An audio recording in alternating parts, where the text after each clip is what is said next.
지금 전 세계가 경악하고 있습니다. 단 72시간 전 캄보디아의 수도 프놈펜은 살아있었습니다. 하지만 지금 전기가 끊기고 수도가 멎고 은행이 닫혔습니다. 그리고 그 중심엔 대한민국이 있었습니다. 그들은 협상하지 않았다. 국가의 신경을 하나씩 차단했다. 총 한 발 없이 벌어진 전쟁. 그러나 결과는 단 하나였습니다. 캄보디아의 항복. 외신은 이렇게 썼습니다. 한국 72시간 만에 한 나라를 멈춰 세우다. 전 세계가 묻습니다. 이건 외교입니까? 복수입니까? 지금부터 세상이 몰랐던 72시간의 전쟁을 공개합니다. 시작하기 전 좋아요와 구독으로 끝까지 지켜봐 주세요. 2025년 10월 11일 오후 3시 47분 프놈펜 국제공항 활주로에 착륙했을 때 저는 세 가지를 감지했습니다. 첫째, 기내보다 8도 높은 열대의 습기였어요. 둘째, 활주로를 가로지르는 이상한 정적이었습니다. 셋째, 제 심장이 평소보다 분당 15회 더 빠르게 뛰고 있다는 사실이었죠. 본능이 경고하고 있었습니다. 안녕하세요. 저는 에단 리입니다. 국제경제조사단 자격으로 캄보디아의 외환 흐름을 분석하러 왔어요. 하지만 입국장 앞에서 저는 멈춰 섰습니다. 전광판이 모두 꺼져 있었어요. 출입국 게이트는 수동으로 열려 있었습니다. 직원들은 손전등을 들고 여권을 확인했죠. 컴퓨터 화면은 검은색이었어요. 모든 전산망이 죽어 있었습니다. 저는 여권을 내밀었습니다.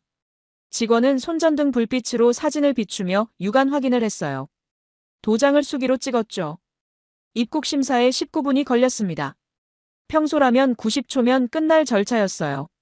공항 밖으로 나왔을 때 저는 숨을 멈췄습니다. 프놈펜 전체가 정지해 있었어요. 신호등이 꺼져 있었습니다. 차들은 경적도 없이 느리게 기어갔죠. 사람들은 휴대폰을 들고 멍하니 서 있었어요. 화면을 두드리고 흔들고 다시 두드렸습니다. 아무것도 켜지지 않았죠. 택시를 잡았습니다. 기사는 현금만 받는다고 했어요. 카드 단말기가 작동하지 않는다고 말했습니다. 저는 환전해둔 리엘 지폐를 건넸죠. 차창 밖으로 도시가 흘러갔습니다. ATM 앞엔 50명 넘는 사람들이 줄을 서 있었어요. 카드를 넣고 빼기를 반복했습니다. 화면은 검은색뿐이었죠. 은행 정문 앞에선 직원이 손짓으로 설명하고 있었어요. 시민들이 소리를 질렀습니다. 편의점은 문을 닫았어요. 주유소도 마찬가지였습니다. 결제 시스템이 없으면 장사를 할 수 없었죠. 저는 창밖을 보며 생각했습니다. 이건 정전이 아니에요. 국가의 신경망 전체가 끊긴 거였습니다. 호텔 로비는 어둠에 잠겨 있었어요. 비상등만 희미하게 켜져 있었습니다. 프런트 직원은 종이 명부에 손으로 제 이름을 적었죠. 엘리베이터는 멈춰 있었어요. 저는 6층까지 계단으로 올라갔습니다. 방 안에 들어가 창문을 열었습니다. 프놈펜의 밤은 죽어 있었어요. 평소라면 네온 사인이 빛나고 오토바이들이 질주하고 거리 음악이 흘러야 했습니다. 하지만 지금 이 도시는 숨만 쉬고 있었어요. 심장은 멈춘 채였죠. 노트북을 켰습니다. 와이파이는 검색조차 되지 않았어요. 모바일 데이터도 끊겼습니다. 저는 위성전화를 꺼내 싱가포르 본부에 연락했죠. 프놈펜 전역이 마비 상태입니다. 짧게 보고했어요. 본부는 상황 파악을 지시했습니다. 전화를 끊고 창밖을 다시 봤어요. 어둠 속에서 촛불이 하나둘 켜지고 있었습니다. 사람들은 발코니에 나와 서로를 바라봤어요. 누구도 무슨 일인지 몰랐습니다. 저는 노트에 펜을 들었습니다. 그날 밤 호텔방 책상에서 저는 한 줄을 적었어요. 누군가는 전쟁이라 했고 누군가는 재부팅이라 했다. 그날 밤 9시 저는 호텔방에서 이상함을 감지했습니다. 에어컨이 멈췄어요. 복도의 환기구 소리도 사라졌습니다. 냉장고 진동도 끊겼죠. 저는 스위치를 눌렀어요. 아무 반응이 없었습니다. 전력이 완전히 끊긴 거였어요. 창밖을 봤습니다. 프놈펜 전체가 어둠에 잠겨 있었어요. 가로등 하나 켜지지 않았습니다.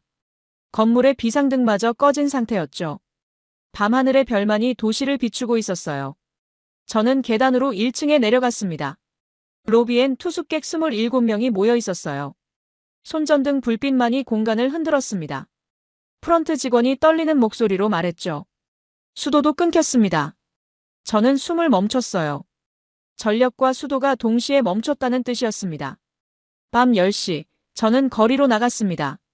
이미 수백 명이 ATM 앞에 줄을 서 있었어요. 손전등과 휴대폰 불빛이 어둠을 흔들었습니다. 사람들은 카드를 넣고 화면을 두드리고 다시 빼냈죠. 화면은 검은색뿐이었어요. 은행 정문 앞엔 더 많은 사람들이 모여 있었습니다. 바닥에 앉은 사람들도 있었어요. 밤을 지새울 준비를 하고 있었습니다. 전산이 복구되면 가장 먼저 돈을 찾겠다는 거였죠. 저는 중앙광장으로 걸어갔습니다. 편의점은 모두 셔터를 내렸어요. 식당도 문을 닫았습니다. 주유소는 텅 비어 있었죠. 결제 시스템이 멈추자 경제 전체가 정지했습니다. 밤 11시 40분, 방송국 건물 앞에 도착했어요.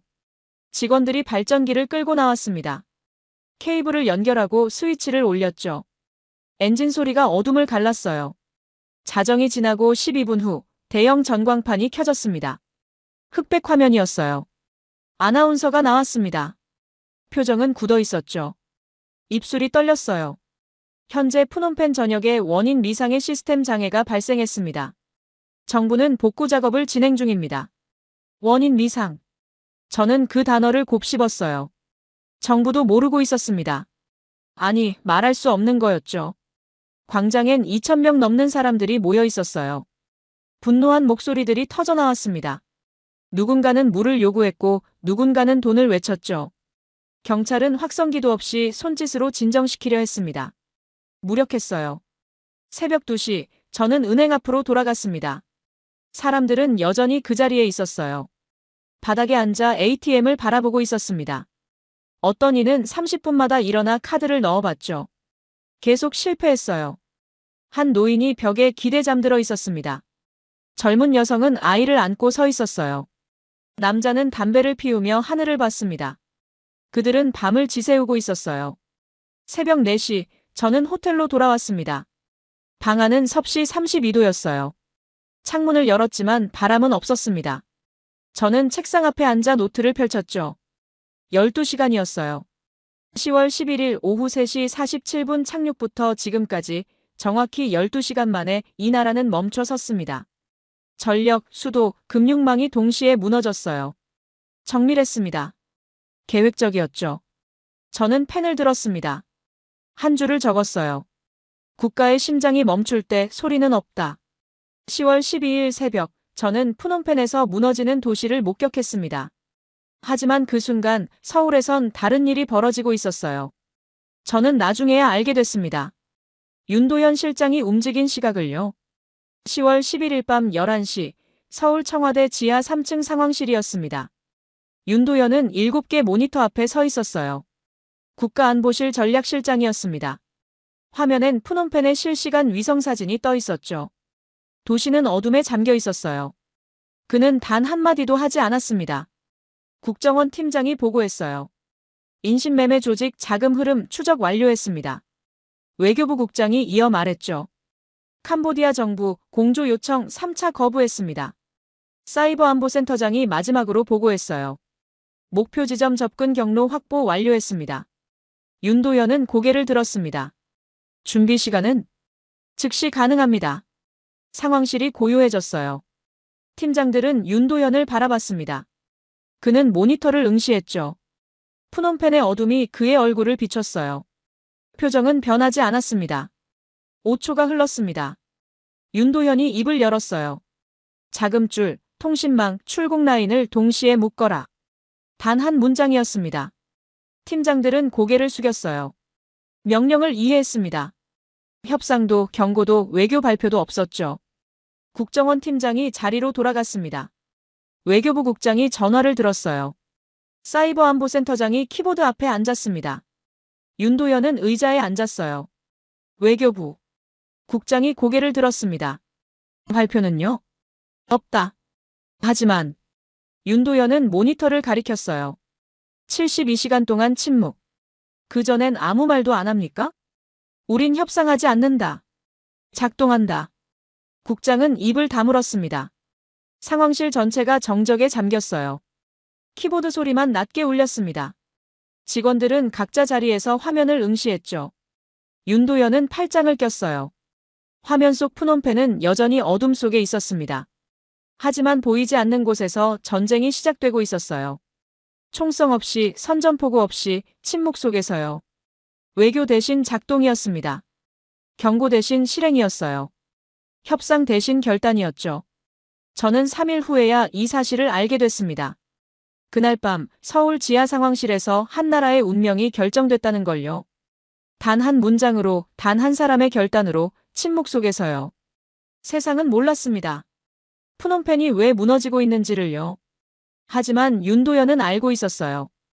그는 이미 작동시켰으니까요. 10월 13일 오전 세상이 푸놈펜을 보기 시작했습니다.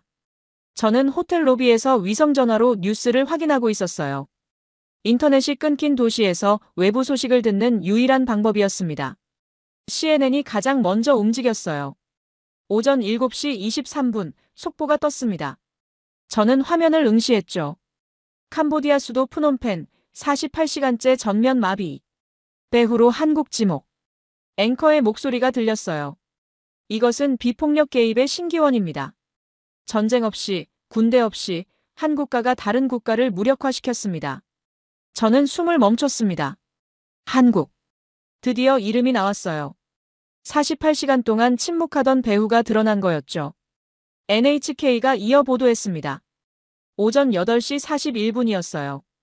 일본 특파원이 푸놈펜 거리를 배경으로 서 있었습니다. 뒤로 ATM 앞긴 줄이 보였죠. 한국, 전쟁 없이 승리하다. 특파원이 말했어요. 한국 정부는 인신매매 조직을 타격하기 위해 캄보디아의 금융과 통신 인프라를 마비시켰습니다. 이것은 21세기 새로운 형태의 국가 개입입니다.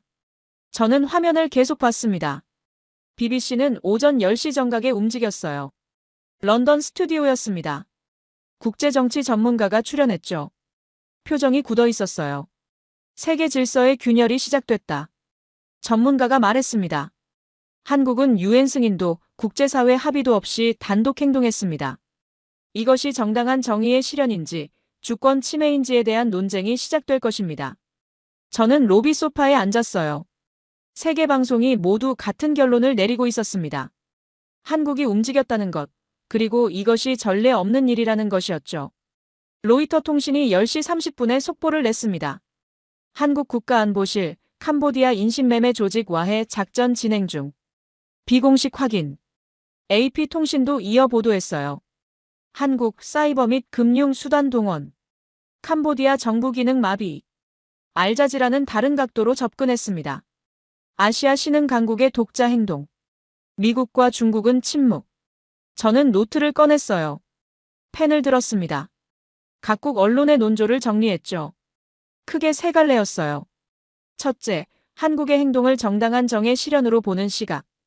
둘째, 주권 침해이자 국제법 위반으로 보는 시각. 셋째, 새로운 시대의 시작으로 보는 시각이었습니다. 오후 2시 프랑스 AFP가 심층 보도를 냈어요.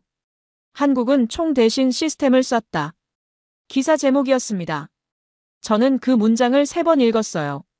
정확한 표현이었습니다. 폭탄도 미사일도 군인도 없었죠. 하지만 한 나라가 무너지고 있었어요. 데이터로, 코드로, 침묵으로요. 저는 창밖을 봤습니다.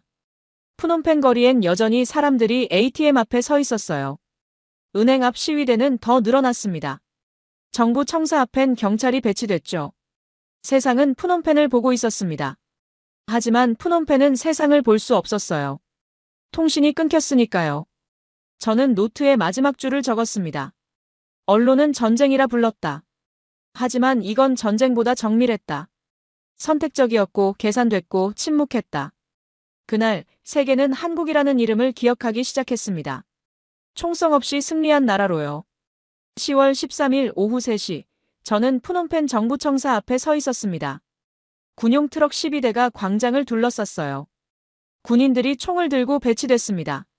확성기에서 목소리가 울렸죠. 비상계엄을 선포한다. 저는 숨을 죽였어요.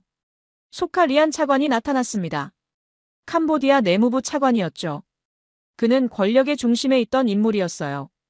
인신매매 조직과 연결된 부패한 권력층의 핵심이었습니다. 그는 단상에 섰어요. 표정은 굳어 있었습니다. 손에 든 원고가 떨렸죠. 군인들이 그를 둘러쌌어요. 국가 비상사태를 선포한다. 모든 시위를 금지하며 통행을 제한한다. 목소리가 확성기를 통해 울렸습니다. 하지만 광장의 사람들은 움직이지 않았어요. 3,000명 넘는 시민들이 서 있었습니다. 분노한 눈빛이었죠. 소칼리아는 계속 말했어요. 정부는 현 상황을 신속히 복구할 것이다. 국민은 정부를 믿고 기다려달라. 허공의 약속이었습니다. 저는 관찰했어요. 그의 눈동자가 흔들리고 있었습니다. 땀이 이마를 타고 흘렀죠. 그는 무너지고 있었어요. 발표가 끝나고 그는 서둘러 청사 안으로 사라졌습니다. 저는 그 모습을 마지막으로 봤어요. 소칼리안이 대중 앞에 선 마지막 순간이었습니다. 오후 5시 소문이 돌기 시작했어요. 호텔 로비에서 현지인들이 속삭였습니다. 저는 귀를 기울였죠. 차관이 사라졌대. 어디로? 아무도 몰라. 청사에서 나간 뒤 행방불명이야. 저는 위성전화로 확인했습니다. 로이터가 속보를 냈어요. 캄보디아 내무부 소칼리안 차관, 계엄 선포 2시간 후 잠적. 그는 도망친 거였습니다. 저녁 7시 더 큰 소식이 들려왔어요. AFP 통신이 보도했습니다. 캄보디아 인신매매 조직 금고 전면 동결. 저는 화면을 뚫어지게 봤어요. 한국이 움직인 거였습니다. 조직의 자금줄을 완전히 끊어버린 거였죠. 계좌가 동결되고 돈의 흐름이 차단됐어요. 그 순간 저는 깨달았습니다. 소칼리안이 사라진 이유를요. 그는 조직의 돈으로 권력을 유지하던 인물이었어요. 돈이 사라지자 그의 힘도 사라진 거였습니다. 밤 9시 정부 청사는 텅 비었어요. 저는 멀리서 건물을 바라봤습니다. 창문에 불이 켜지지 않았어요. 군인들도 철수했습니다. 비상계엄은 6시간 만에 무너졌죠. 권력이 증발하고 있었어요. 밤 11시 정부 고위 관료 4명이 공항으로 향했다는 소문이 돌았습니다. 하지만 그들은 빠져나갈 수 없었어요. 저는 정확한 이유를 몰랐습니다. 다만 한국이 무언가를 막아놓은 게 분명했죠. 저는 호텔방으로 돌아왔어요. 창밖을 봤습니다. 푸놈펜은 여전히 어둠 속이었어요. 하지만 이제 다른 것도 무너지고 있었습니다. 권력이, 조직이, 정권이 붕괴하고 있었죠. 저는 노트에 펜을 들었습니다. 소칼리아는 사라졌어요. 금고는 비었습니다. 정부는 기능을 잃었죠. 군인도, 경찰도, 관료도 명령을 받지 못했어요. 국가는 서류로만 존재했습니다.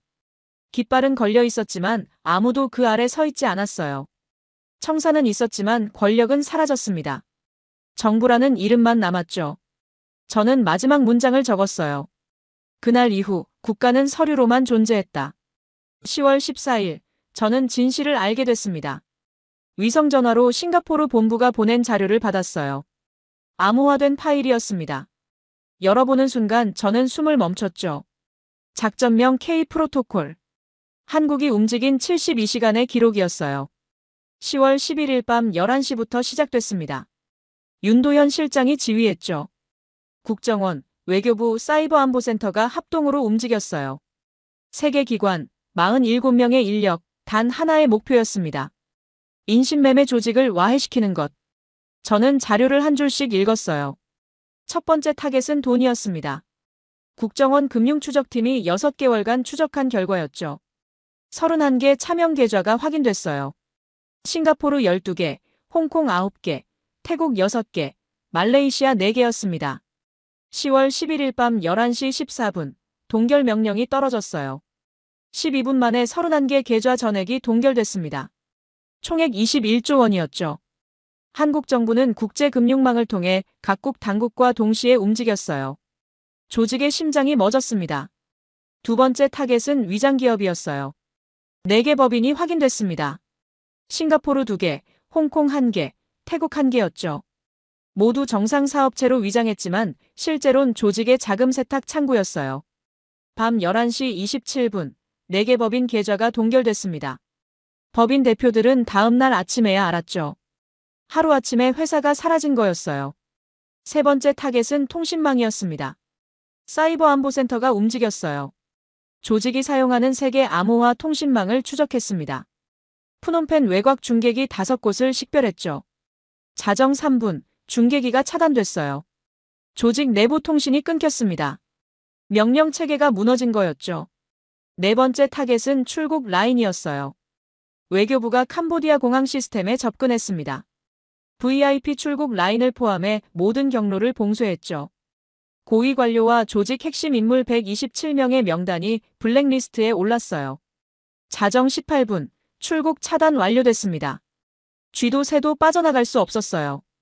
저는 화면을 스크롤했습니다. 다섯 번째는 인질이었어요. 612명의 한국인이 푸놈펜 외곽 세계 건물에 갇혀 있었습니다. 인신매매 조직이 강제로 노동시키던 사람들이었죠. 국정원 구출팀이 위치를 파악했어요. 캄보디아 경찰 특수부대와 협력했습니다. 조직의 통신이 끊기고 돈이 막힌 틈을 노렸죠.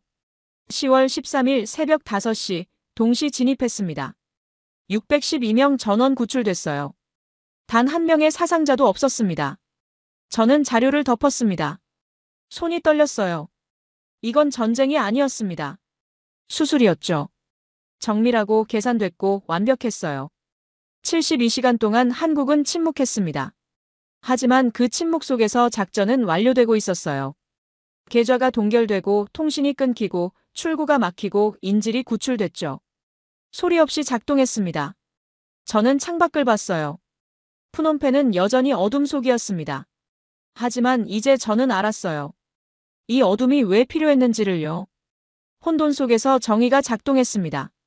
노트에 펜을 들었어요. 한 줄을 적었습니다. 정의는 소리 없이 정밀하게 작동했다. K 프로토콜. 그건 복수가 아니었어요. 계산된 정의의 실행이었습니다.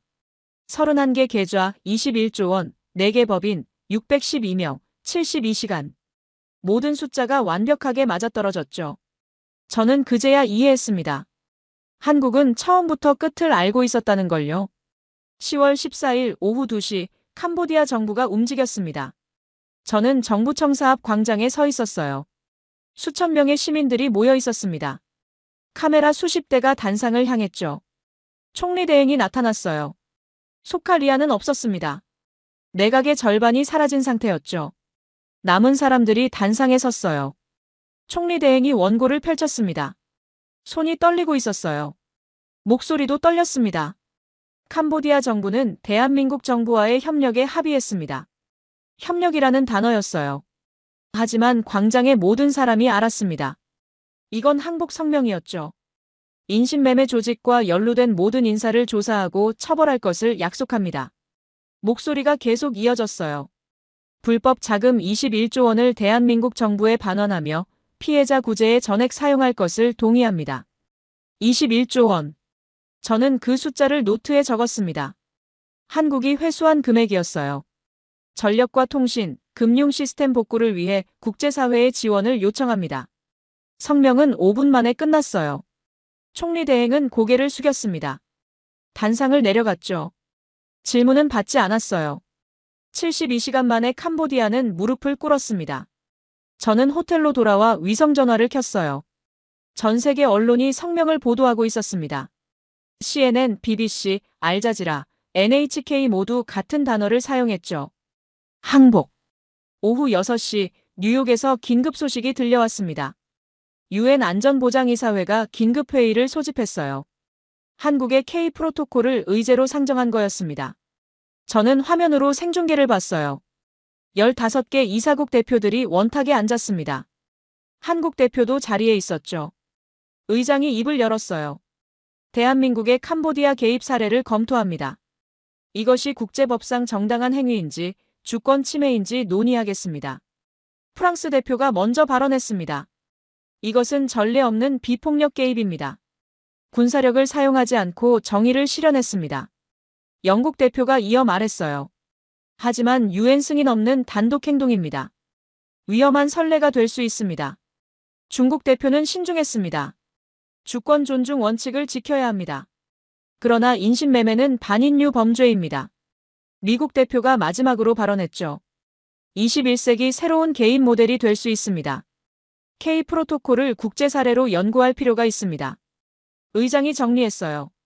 대한민국의 K 프로토콜을 국제 사례로 상정합니다. 향후 유사 상황의 기준으로 검토하겠습니다. 저는 화면을 끄고 창밖을 봤습니다. 푸놈펜에 불이 들어오기 시작했어요. 일부 구역부터 전력이 복구되고 있었습니다. 거리에 가로등이 켜졌죠. 72시간 만이었어요. 저는 노트를 펼쳤습니다. 한국은 총을 쏘지 않았어요. 폭탄을 떨어뜨리지 않았습니다. 군인을 보내지 않았죠. 하지만 한 나라를 무너뜨렸고 612명을 구출했고 21조 원을 회수했어요. 72시간. 그 안에 모든 것이 계산됐고 실행됐고 완료됐습니다. 저는 펜을 들었어요. 마지막 문장을 적었습니다. 그건 공격이 아니었다. 하나의 연산이었다. 숫자처럼 정확했고 수식처럼 완벽했고 프로그램처럼 작동했어요. K 프로토콜. 세계는 이제 이 이름을 기억할 것입니다. 총성 없는 정의의 이름으로요. 10월 15일, 저는 마지막 보고서를 작성했습니다. 푸놈펜 공항이 다시 열렸어요. 전산이 복구됐습니다. 저는 출국 수속을 마치고 탑승 게이트 앞에 앉았죠. 노트북을 열었어요. 싱가포르 본부에 보낼 최종 보고서였습니다. 72시간의 기록을 정리했죠. 숫자와 사실만 나열할 수도 있었어요. 하지만 저는 다르게 쓰기로 했습니다. 손가락이 키보드 위에 멈췄어요. 무엇을 목격했는가? 그 질문에 답해야 했습니다. 저는 타이핑을 시작했어요. 2025년 10월 11일부터 14일까지 나는 푸놈펜에서 새로운 형태의 전쟁을 목격했다. 문장이 화면에 떴습니다. 총성은 없었다. 폭격도 없었다. 군인도 없었다. 하지만 한 국가가 무너졌다.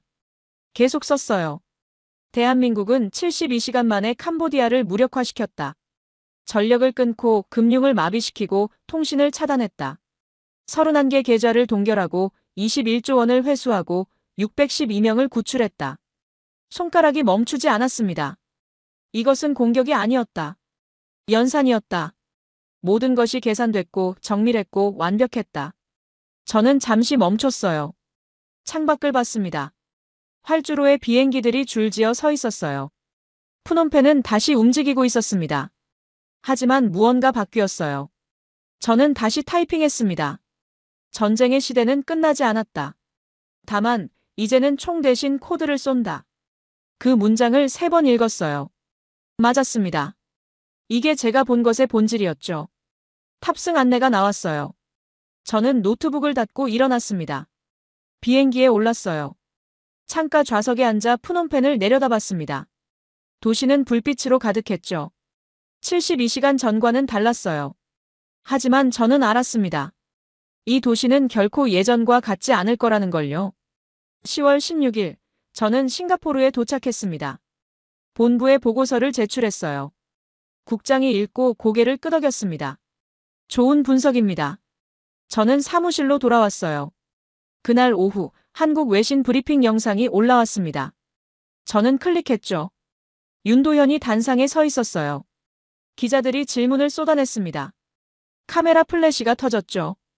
이것은 주권 침해 아닙니까? 국제법 위반 논란에 대해 어떻게 생각하십니까? 복수 아닙니까? 윤도현은 침착했어요. 표정은 변하지 않았습니다. 그는 마이크 앞에 섰죠. 단 한 문장만 말했어요. 우린 복수하지 않았다. 단지 정의를 작동시켰을 뿐이다. 브리핑은 거기서 끝났습니다. 저는 영상을 멈췄어요. 그 문장이 화면에 멈춰 있었습니다. 저는 한참 동안 그걸 바라봤죠. 복수가 아닌 정의. 작동. 정확한 단어였어요. 저녁이 됐습니다. 저는 창밖을 봤어요. 싱가포르의 야경이 펼쳐져 있었습니다. 불빛들이 반짝였죠. 저는 노트를 열었어요. 마지막 페이지에 펜을 들었습니다. 한 줄을 적었어요. 전쟁은 끝나지 않았다. 다만 형태가 바뀌었을 뿐이다. 그리고 덧붙였습니다. 2025년 10월, 대한민국은 세계에 증명했다. 정의는 총 없이도 작동한다는 것을. 펜을 내려놓았어요. 72시간. 그 안에 모든 게 있었습니다. 혼돈과 질서, 붕괴와 구출, 침묵과 작동이요. 저는 노트를 덮었습니다. 이야기는 끝났어요. 하지만 저는 알았습니다. 이건 시작이라는 걸요. K 프로토콜. 그 이름이 세상에 남을 것입니다. 총성 없는 전쟁의 첫 번째 기록으로요. 저는 창밖을 봤어요.